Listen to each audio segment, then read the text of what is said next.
Afghanistan is located at the strategic crossroads that has connected Iranian, Central, and East Asian civilizations to India. It is one of the most mountainous countries in the world. However, it is also home to a vast network of rivers and fertile valleys, carved out by the massive snowmelt flowing from the Hindu Kush and other mountain ranges which envelop the country. More than 4,000 years ago, the farmers of this region began to urbanize. Little is known about these first ancient city-states, other than that those in the north, in the land that became known as Bactria, were culturally connected to Central Asian peoples, while those in the southeast were heavily influenced by the Indus Valley civilization, with some of the cities there likely being founded by colonists from the south. However, until more archaeological work is done, Afghanistan's ancient past will remain largely mysterious. Even Kabul, the current capital of Afghanistan, is likely to have been near continuously inhabited for more than 3,500 years, with the exact origin and people who built it unknown. Sometime during the 7th century BC,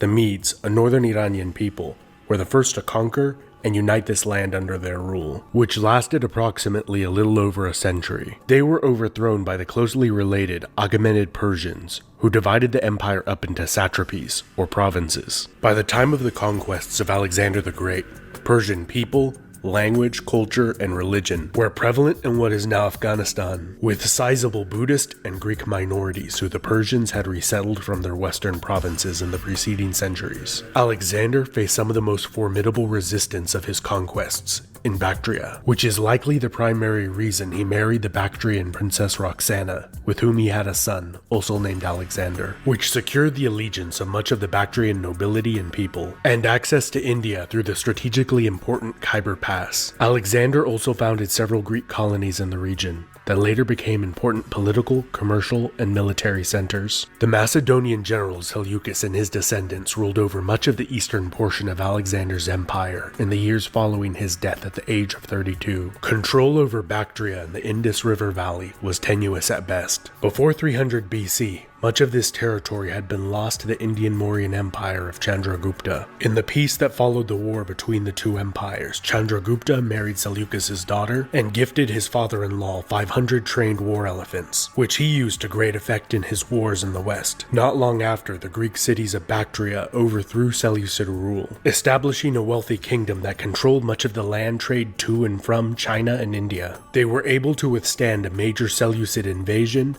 and a nearly 3-year-long siege of their capital city of Balkh, causing the exhausted Seleucids to sue for peace. Over the next 2 decades, the Seleucid Empire was also greatly weakened by the rise of another one of their former vassals, the Arsacid Parthians.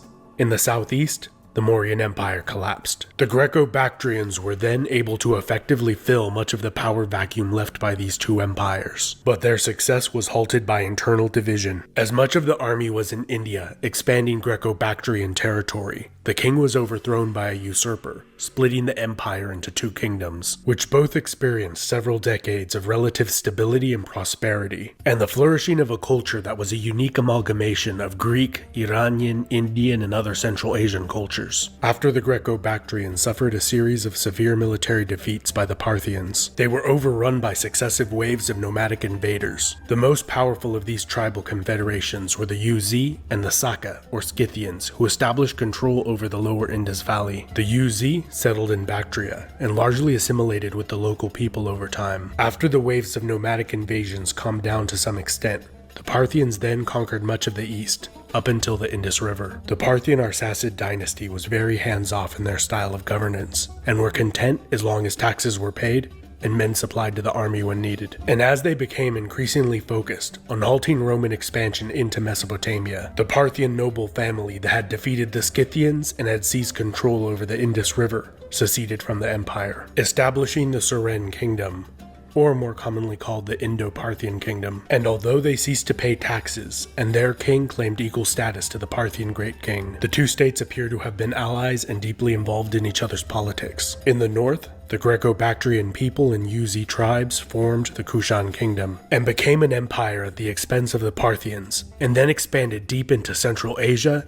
and the Indian subcontinent. The Kushans worshipped Greek as well as Hindu gods, but gradually over time, Buddhism became more prevalent and was widely promoted within the empire's borders. And even without, with Buddhist merchants and missionaries traveling to Han China, which many believe were the first to introduce Buddhism to China. The Kushan Empire was the crossroads of the world. Manufactured goods from as far away as China, Rome, and Aksumite Ethiopia would have been common sights in the great cities of the Kushan Empire. In the west, the Parthians succumbed to internal infighting which allowed the Sassanid Persians to overthrow them. Viewing themselves as the re-establishment of the ancient Achaemenid Persian Empire that Alexander had toppled, the reinvigorated Persians successfully campaigned to the north, south, east, and west, quickly overrunning the Kushan Empire, and established the Kushan Shahs as vassal kings of a greatly diminished territory, and were gradually stripped of their military and administrative power. During the intermediate period of Sasanian decline,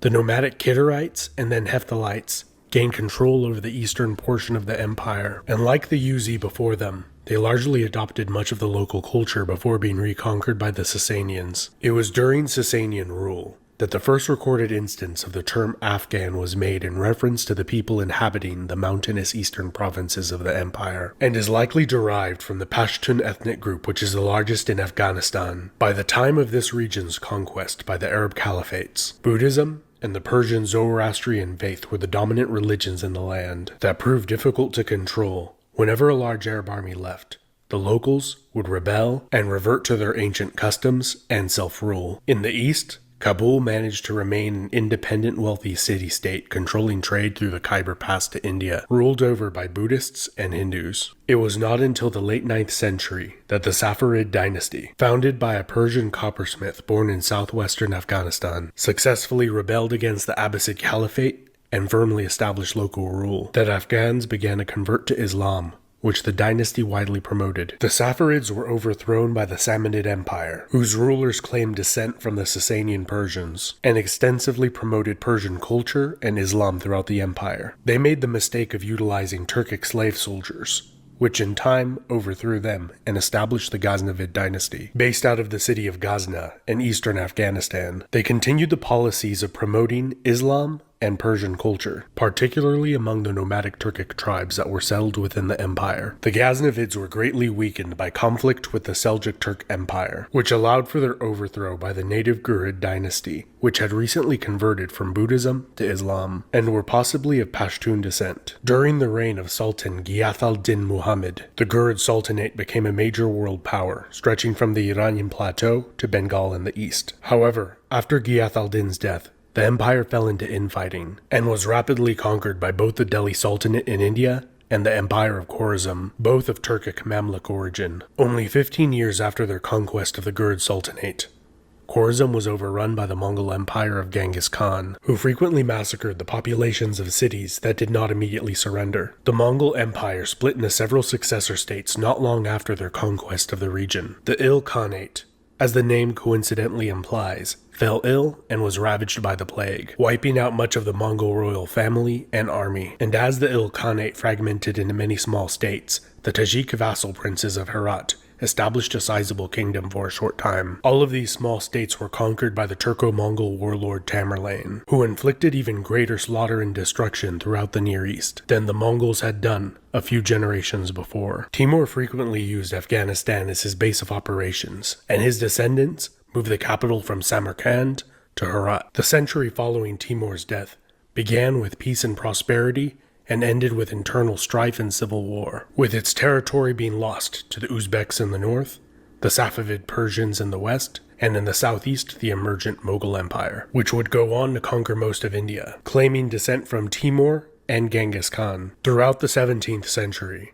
Afghanistan became a largely autonomous buffer zone between the powerful Safavid and Mughal empires. In 1709, the Pashtun Hotak dynasty successfully rebelled and established a short-lived empire by conquering a great deal of Iranian territory. The Safavid Empire was overthrown by the soldier of fortune Nader Shah. He was the son of a common herdsman and one of the most brilliant military strategists ever to have lived. He reconquered Afghanistan and defeated Ottoman and Mughal armies, but his reign was brought short when he was assassinated at the age of 48. One of his cavalry commanders, Ahmed Shah Durrani, was a Pashtun and returned to his homeland, where a Pashtun tribal confederation selected him as their leader. He used his military experience to great effect, conquering those cities that did not join his cause in Afghanistan. And during his long 25-year reign, he successfully campaigned in India 3 times against the Marathas and Mughals, and even sacked their capital city of Delhi in 1757. The Durrani Empire is considered the foundation of the modern state of Afghanistan,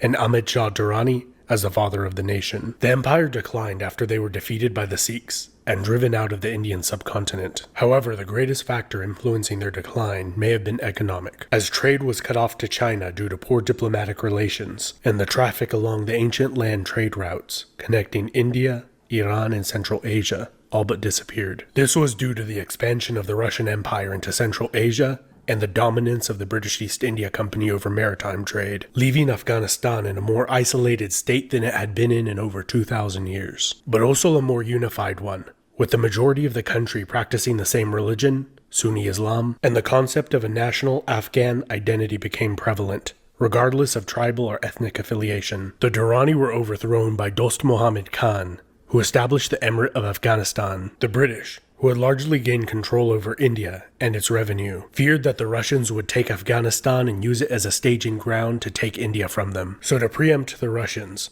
they invaded instead, and reinstalled the deposed Durrani king on the throne, who was widely disliked. After encountering minimal resistance to their conquest and occupation of the country, the British withdrew most of their troops back to India. The remaining British occupying force was then ambushed and was almost completely slaughtered as they attempted to retreat from the country. In an event that shocked Great Britain and the Western world, the Afghans then reinstated Dost Muhammad Khan on the throne of the country. Nearly 4 decades after the first invasion, the British invaded again. A peace was concluded after both sides suffered heavy casualties. Afghanistan became a British protectorate, with the Afghans maintaining complete self-rule, and the British handling their foreign affairs, which they didn't do too much of anyways. Namely, no canoodling with the Ruskies. 40 years later, in a third Anglo-Afghan war, 120,000 Afghans invaded India. After a few brief clashes with the British, a treaty was made where Afghanistan would be internationally recognized as a fully independent state. A few years later, in 1926, the country was reformed into the Kingdom of Afghanistan and began the process of modernization and increased contacts with the outside world. In 1973, the monarchy was overthrown in a bloodless coup d'etat by the king's cousin, Mohammed Daoud Khan,